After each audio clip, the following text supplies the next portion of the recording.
Hello दोस्तों, नमस्कार। मैं रोहित कुमार बिंद्रा, आप सभी का बहुत बहुत स्वागत है हमारे और आपके यूट्यूब चैनल वाईफाई मनोरंजन स्टडी में। दोस्तों, आज के इस वीडियो में इंग्लिश ग्रामर पढ़ाने वाले हैं, ठीक है। और दोस्तों, इंग्लिश ग्रामर में मैं टेंस पढ़ा रहा था। जैसा कि आप जानते हैं, टेंस 3 प्रकार का होता है: present tense, past tense and future tense, ठीक है। तो यहाँ पर मैं आपके पढ़ाने वाला हूँ प्रेजेंट परफेक्ट टेंस का इंट्रोगेटिव सेंटेंस। यहाँ पर हेडिंग मैंने लगाया इंट्रोगेटिव सेंटेंस, प्रश्नवाचक वाक्य, ठीक है। और दोस्तों, यह पार्ट नंबर कौन सा होगा? 40 होगा, ठीक है। इससे पहले मैंने पार्ट नंबर 39 तक पढ़ा दिया है। इसका प्लेलिस्ट भी मैंने बनाया, ठीक है। आप प्लेलिस्ट में जाए और प्रत्येक वीडियो देखें, आपके एकदम ग्रामर समझ में आ जाएगा। जो 12 टेंस होता है एकदम क्लियर समझ में आ जाएगा, कहीं कोई दिक्कत नहीं आएगी, ठीक है। ज़्यादा बात नहीं करते हुए चलते अपने टॉपिक पर, ठीक है। दोस्तों, यहाँ पर इंट्रोगेटिव सेंटेंस, जिसे हिंदी में प्रश्नवाचक वाक्य कहा जाता है, ठीक है, 2 तरह का होता है, ठीक है। पहला नियम का है, जब प्रश्नवाचक जो शब्द होता है, ठीक है, कोई भी वाक्य होगा, वह जो वाक्य है वह क्या से शुरू होना चाहिए, ठीक है। तब के लिए ये फार्मूला का यूज करिएगा आप, तब के लिए ये फार्मूला का यूज करना है। तो हम रूल नंबर पहला वही पढ़ाएंगे। जब प्रश्नवाचक वाक्य कोई होगा और वह क्या से शुरू होगा, वह वाक्य क्या होगा? क्या से शुरू होगा, ठीक है। तो हम इस फार्मूले का प्रयोग करने वाले हैं, ठीक है। सबसे पहले सहायक क्रिया लिखेंगे। तो प्रेजेंट परफेक्ट टेंस की जो 2 सहायक क्रिया होती है, हैज और हैव होती है, ठीक है। अब दोस्तों, यहाँ से देखिएगा, हैज, हैव, कर्ता, मुख्य क्रिया का तीसरा रूप लगता है, ठीक है। कर्म, अन्य बातें, ठीक है। और लास्ट में दोस्तों यहाँ पर देखिए, अन्य बातें के बाद यहाँ पर क्या बनाना है? आपके क्वेश्चन मार्क बनाना है, ठीक है।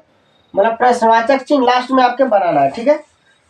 तो उदाहरण लेते हैं और आपके बताते हैं, ठीक है। उदाहरण, तो यहाँ से आपके लिखना है उदाहरण, ठीक है। तो उदाहरण नंबर पहला बताते हैं आपके, ठीक है।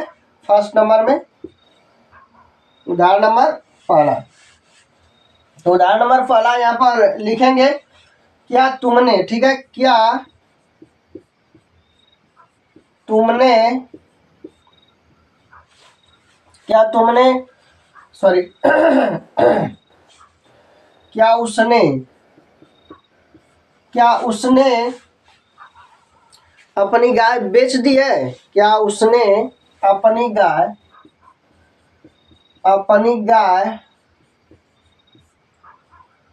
बेच दी है? यहाँ पर प्रश्नवाचक का चिन्ह लगेगा, ठीक है। मैंने उदाहरण नंबर पहला क्या लिया बताते हैं आपके।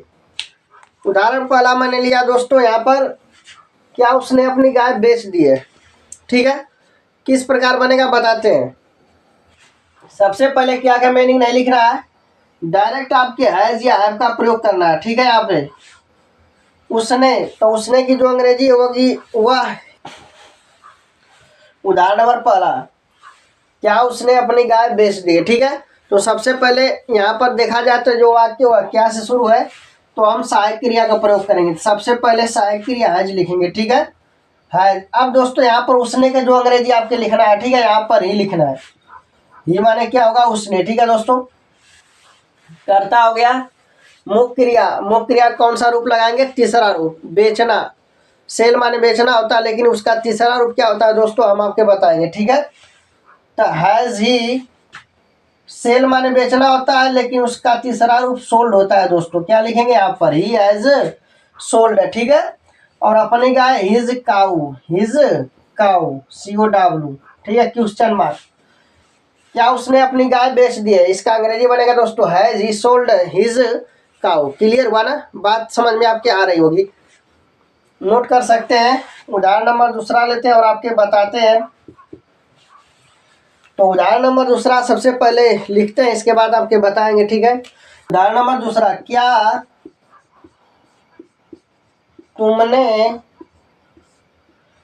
तुमने अपना पाठ, क्या तुमने अपना पाठ याद कर लिया है? क्या तुमने अपना पाठ याद कर लिया है? ठीक है। तो ध्यान से देखना दोस्तों, क्या तुमने अपना पाठ याद कर लिया है? बताते हैं आपके किस प्रकार से आप हल करेंगे बताते हैं। ठीक है, ध्यान से देखिएगा दोस्तों। अब यहाँ से बताएंगे हम आपको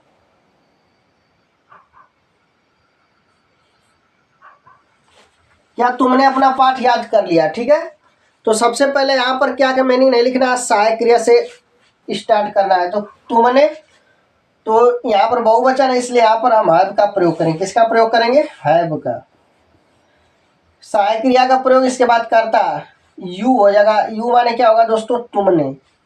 ठीक है, तुमने का अंग्रेजी क्या होगा दोस्तों? यहाँ पर यू होगा। ठीक है, अब दोस्तों यहाँ पर याद करना तो देखिए लर्न, LEAR, लर्न माने याद करना होता है। ठीक है दोस्तों, लेकिन याद रखना LEARN, लर्न माने याद करना, लेकिन इसका तीसरा जो रूप होता है हम आपके बताएंगे। तीसरा रूप यहाँ पर सिर्फ टी जोड़ दीजिएगा तो तीसरा रूप तैयार हो जाएगा। LEARNT, लर्ट। ठीक है, यू, अरे हैव यू लर्ट, और अपना पाठ है दोस्तों तो यू के लिए अपना अंग्रेजी योर लिखते हैं, योर लेसन। उम्मीद है कि आपके समझ में आ गया होगा। ठीक है, क्या तुमने अपना पाठ याद कर लिया है? Have you learn your lesson. ठीक है, इसका ये बनेगा। ठीक, उम्मीद है कि आपके समझ में आ रहा होगा। तो उदाहरण नंबर तीसरा लेते हैं और आपके बताते हैं क्या तुम्हारा भाई ने, क्या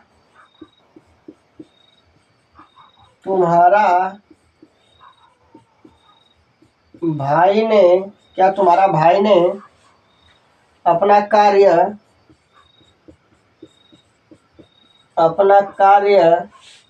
कर लिया है?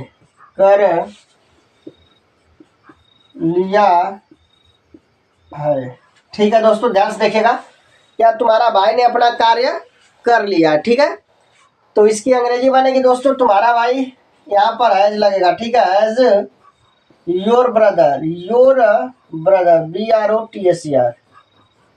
ठीक है, your brother, has your brother. इसके बाद दोस्तों क्या लिखेंगे?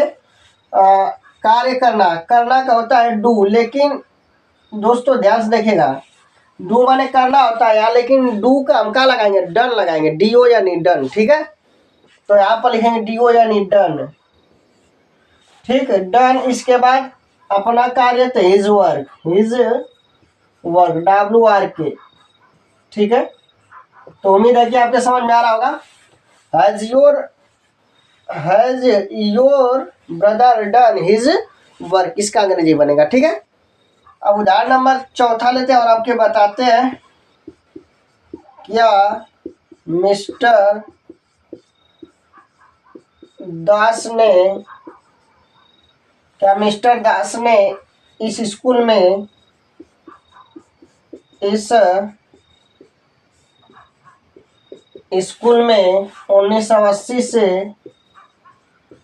1980 से पढ़ाया है।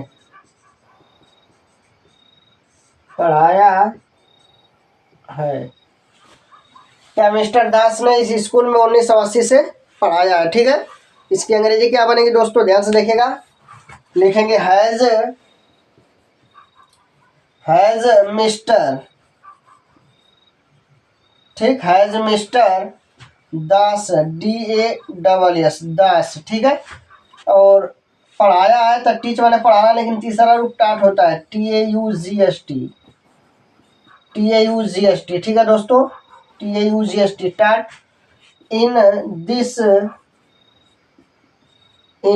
School, SCHOOL, in this school 1980। ठीक है दोस्तों, तो इसे नोट कर सकते हैं। क्या मिस्टर दास ने इस स्कूल में 1980 से पढ़ाया है?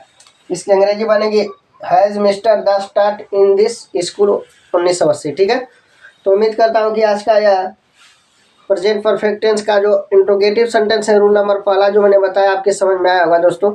यदि यह वीडियो आपके अच्छा लगा होगा तो लाइक शेयर एंड सब्सक्राइब जरूर करिएगा दोस्तों। फिर मिलते हैं अगले वीडियो में। जय हिंद, जय भारत।